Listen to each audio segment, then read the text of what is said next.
عجیب و غریب سوال ہے بھائی. کیا شوہر کے سامنے ڈانس کر سکتے ہیں؟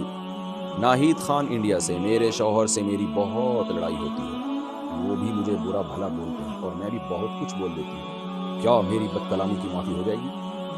یہ تو شوہر سے پوچھیں، وہ بتائے گا آپ کو. معافی مانگ لیا کریں، شوہر کے سامنے زبان نہ چلائے کریں. شوہر کو بھی چاہیے اپنے اخلاق اچھے رکھے، لیکن ماتحت پہ ذمہ داری زیادہ ہوتی ہے. شوہر ہونے کے ساتھ ساتھ گھر کا سربراہ بھی ہے، تو اگر کبھی اونچ نیچ ہو جائے تو اپنی آواز کو پس کر لیں، تھوڑا برداشت کر لیں. اس سے شوہر کے دل میں محبت ہی پیدا ہوگی. تو میں نہیں کہہ رہا کہ شوہر اونچی آواز سے چیخ چیخ کے بات کرتا ہے کوئی اچھا کام کرتا ہے، لیکن گھر کو چلانے میں گھر کے اندر چونکہ اس کی حیثیت سربراہ کی ہے، تو اس لیے آپ دیکھیں نا، جب دفتروں میں باس جب ڈانٹتا ہے نا تو امپلائیز آگے سے جواب نہیں دیتے، ان کو پتا ہے یہ نکال دے گا جاب سے ہمیں. تو شوہر گھر میں نہیں کہہ رہا کہ وہ اس باس کی طرح جو کمپنی میں باس ہوتا ہے، لیکن بہرحال ایک درجہ اللہ نے اس کا بلند تو کیا ہے نا، تو اللہ کی خاطر اس کی اونچ نیچ کو برداشت کر لینا چاہیے. اور میں نے دیکھا ہے جو خواتین شوہر کے غصے کو برداشت کر لیں، تھوڑی دیر کی ٹینشن ہوتی ہے لیکن اس سے بہت سارے فائدے حاصل ہوتے ہیں، گھر ٹوٹنے سے بچتے ہیں، بہت سارے بینیفٹس، بہت سارے فائدے شوہر سے ان کو مل جاتے ہیں. شوہر کو شریعت نے یہی حکم دیا ہے کہ تم میں سب سے اچھا وہ ہے جو جس کے اخلاق اپنی زوجہ کے ساتھ اچھے ہیں، لیکن عورت کو شریعت نے یہ حکم دیا ہے کہ اگر شوہر کی طرف سے اونچ نیچ ہو جائے تو عورت کو چاہیے وہ حتی الامکان برداشت کرے. ہاں، ایک ہر برداشت کی ایک لمٹ ہوتی ہے، لیکن بہرحال جتنا برداشت کر سکتی ہیں برداشت کریں، اس سے گھر جنت بنے گا. دونوں ہی لڑنا شروع کر دیں تو پھر تو گھر ٹوٹتے ہیں ایسی صورت میں.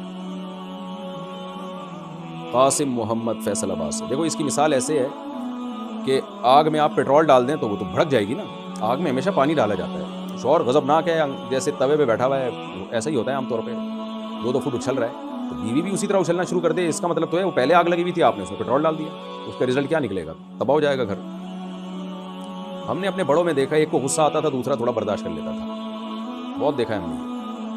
شوہر کو پتا ہے بیوی بہت تپی ہوئی آج تو تھوڑا سا میں برداشت کر لوں، بیوی کو پتا ہوتا ہے آج میرے میاں کا میٹر شارٹ ہے تو تھوڑا سا آج میں اپنی زبان پہ کنٹرول کر لوں. تو کنٹرولنگ سسٹم ہی ختم ہو رہا ہے، اور یہ ڈرامے فلمیں میڈیا نے برباد کیے زیادہ تر. فلموں میں چیخ چیخ کے، ڈراموں میں چیخ چیخ کے جب دکھاتے نا شٹ اپ، یہ کرو وہ کرو اور دفع ہو جاؤ، تو یہی چیزیں ماشاءاللہ گھر میں چلیں گی. پھر یہ سب چیزیں ہمارے لاشعور پہ اثر کرتی ہیں اور انسان لاشعوری طور پر انہی چیزوں کو اختیار کرنا شروع کر دیتا ہے. بہرحال عورت کے لیے شوہر کا بہت بڑا حق ہے. نبی نے فرمایا جس عورت کا شوہر راضی نہیں ہے وہ عورت جنت میں نہیں جا سکتی. اور یہ اس شوہر کے بارے میں جو بیسک حقوق پورے کر رہا ہو، بیسک حقوق، اونچ نیچ تھوڑی بہت ہر گھر میں ہوتی ہے.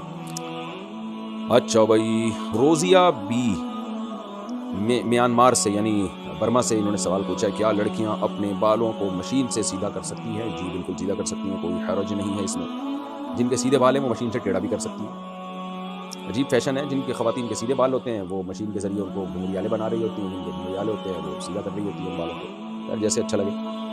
ممبئی انڈیا سے: میں اپنی خالہ کی بیٹی کو پسند کرتا ہوں اور وہ مجھے پسند کرتی ہے، کیا ہم دونوں واٹس ایپ پر بات کر سکتے ہیں؟ شریعت میں اس کا کیا حکم ہے؟ اگر پسند نہ کرتے ہوتے نا تو کوئی ضرورت کی بات کی گنجائش ہوتی، چونکہ پسند کرتے ہیں اس لیے بالکل گنجائش نہیں ہے بات چیت کرنے کی. آپ نکاح کر لیں، اس سے نکاح ہو جائے پھر آپ بات چیت کریں. نکاح نہیں ہے تو آپ کے لیے نامحرم ہے اور فتنے کا شدید خطرہ ہے اس میں. آپ کی ڈیزائرز اس کے لیے، اس کی خواہشات آپ کے لیے، تو یہی تو غیر محرم سے جائز نہیں ہے. ایسا رشتہ آپ کے لیے جائز نہیں ہے واٹس ایپ پہ اس سے بات چیت کرنا.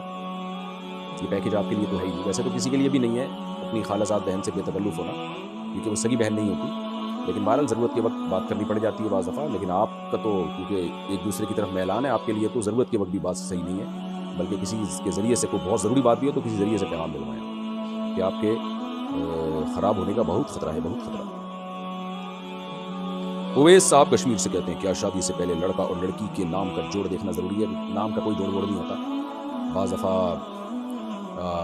چنگیز خان کی بیٹی کی شادی ہو رہی ہوتی ہے بزدل خان کے بیٹے سے، اور شوہر کا نام چنگیز خان ہوتا ہے، بیوی کا نام اچھا وہ ہوتا چنگیز خان ہے، اور پرسنالٹی اس کی ایسی ہوتی ہے کہ گیروں والی پرسنالٹی ہو سکتی ہے اس کی. تو نام سے کو زیادہ وہ لفٹ نہ کرایا کریں.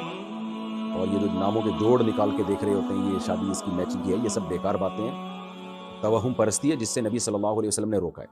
مجھے یاد ہے پرانے دور میں ایک دفعہ میں کہیں کسی کے پاس بیٹھا ہوا تھا، وہ جعلی پیر تھا، مجھے نہیں پتا تھا. تو ایک شخص آیا کہ جی میری بیٹی سسرال میں بہت پریشان ہے، تو بہت ظلم کر رہا ہے میرا داماد.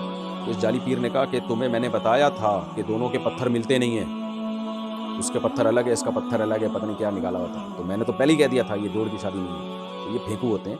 بہت سے گھروں میں لڑائیاں ہوتی ہیں، بہت سے گھروں میں نہیں ہوتی، اس کا پتھر سے کوئی تعلق نہیں ہے. تو وہ آدمی ایسا عقیدت میں پاگل ہوا جا رہا تھا نا اس پیر کے، کہ یار پیر صاحب نے تو بتایا تھا کہ پتھر دونوں کی میچ نہیں کرتے.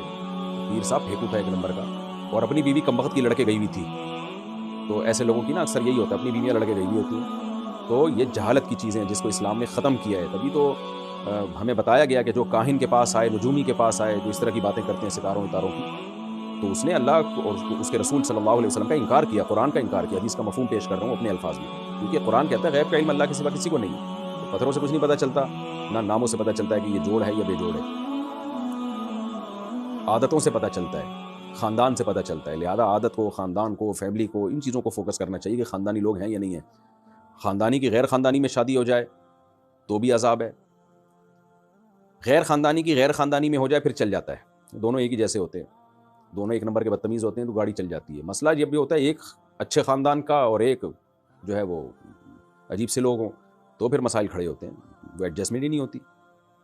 اچھا میرے بھائی, یہ عجیب و غریب سوال ہے بھائی, کیا شوہر کے سامنے ڈانس کر سکتے ہیں؟ دیکھو میاں بیوی کا آپس میں کوئی پردہ نہیں ہے, ایک دوسرے سے جس طرح سے چاہیں لطف اندوز ہو سکتے ہیں. شریعت نے کچھ پابندیاں لگائی ہیں میاں بیوی پہ, وہ بہت دفعہ میں بتا چکا ہوں, وہ شریعت سے ثابت ہیں اور وہ اجماعی مسائل ہیں, ان کو دوبارہ تذکرہ کرنے کی ضرورت نہیں ہے. تو جب میاں بیوی ایک دوسرے سے ہر طرح سے لطف اندوز ہو سکتے ہیں تو میاں بیوی کا معاملہ ہے, جو چاہیں کریں بھائی. بعض علماء اسے ناجائز کہتے ہیں بیوی کا شوہر کے سامنے ڈانس کرنا, لیکن اس کے ناجائز ہونے کی کوئی دلیل نہیں ہے. تو بعض بڑے متدین علماء سے میں نے یہ مسئلہ سنا ہے, وہ کہتے ہیں کہ اس کے ناجائز ہونے کی کوئی دلیل نہیں ہے. تو بعض دفعہ ٹھیک ہے, جو علماء ہیں, مشائخ ہیں, ان کا ایک مقام ہوتا ہے, مرتبہ ہوتا ہے, ان کو اپنی بیوی پہ بھی یہ چیز پسند نہیں ہے کہ وہ ہمارے سامنے ڈانس کرے. لیکن یہ کہ ظاہر ہے شریعت پر آپ اپنے مزاج کو نہیں داخل کر سکتے. ایک حیا ہونا ایک الگ چیز ہے, میاں بیوی کے مزاج میں حیا غالب ہو تو حیا تو جتنی زیادہ ہو شریعت اس کو پروموٹ کرتی ہے. لیکن شریعت نے ہمیں یہ بھی بتایا ہے کہ میاں بیوی کا ایک دوسرے سے پردہ نہیں ہے, وہ ایک دوسرے سے کسی بھی طرح سے جائز حدود کے اندر لطف اندوز ہو سکتے ہیں. تو اس عمل کے ناجائز ہونے کی کوئی دلیل نہیں ہے. باقی کسی کی طبیعت میں حیا کا بہت زیادہ غلبہ ہو تو اچھی بات ہے, حیا جتنی زیادہ ہو اتنا اچھا ہے بھائی. حسان امیتھی, قضا نماز میں کتنی رکعتیں پڑھنی چاہیے؟ 5 قضا نمازیں پڑھنے کا صحیح طریقہ بتا دیں. بھائی قضا نماز میں اتنی ہی پڑھنی چاہیے جتنی ادا نماز میں, البتہ سنت موقدہ چھوڑ دیں, صرف فرض پڑھیں اور وطر بھی پڑھیں کیونکہ وہ واجب ہیں, حدیث سے اس کا لازم ہونا ثابت ہے. ان اللہ زادکم صلاۃ الا وہی الوتر, صحیح حدیث ہے. اللہ نے ایک اور نماز کا اضافہ کر دیا, وہ وطر ہے. من لم یوتر فلیس منا, جو وطر نہیں پڑھتا وہ ہم میں سے نہیں ہے. تو اس لیے دو رکعت فجر کی, ہاں جو نمازیں سفر میں قضا ہوئی ہیں اگر ان کو آپ اپنے مقام پہ پڑھیں گے تو وہ 2 رکعتیں ہی رہیں گی, وہ 4 نہیں ہو جائیں گی. اور جو نمازیں آپ کی مقام پہ قضا ہوئی ہیں وہ اگر سفر میں قضا پڑھیں گے تو 4 رکعتیں ہی پڑھیں گے آپ اس میں. مرچی کا پودا لگانا کیسا ہے, اور شریعت میں کیکٹس کا پودا لگانے میں کوئی برائی تو نہیں؟ کیکٹس میں نے نیٹ پہ دیکھا تو کانٹوں دار ایک پودا ہے, تو کوئی برائی نہیں بھائی.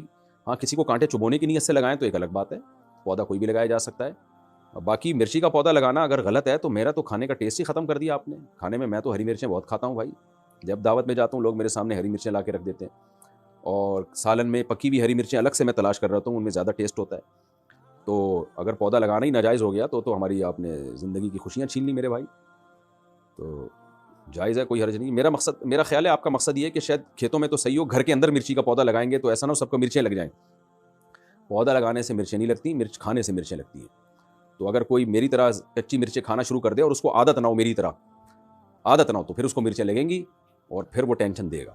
تو مرچ کا پودا لگائیں, آرگینک چیزیں کھائیں, لیکن جس کو مرچوں کی عادت نہیں ہے اس کو اچانک ہری مرچ کچی نہ کھلا دیں آپ, تو اس سے پھر اس کو مرچیں لگیں گی اور پھر وہ دوسروں کو بھی مرچیں لگائے گا. اچھا میرے بھائی, نائٹس کمپنی میں جاب کرنا حلال ہے یا حرام؟ نائٹس یہ کیا ہے بھائی؟ نائٹ شفٹ شاید مراد ہوگا, یعنی نائٹ ڈیوٹی جو کرتے ہیں, جائز ہے, کام حلال ہے تو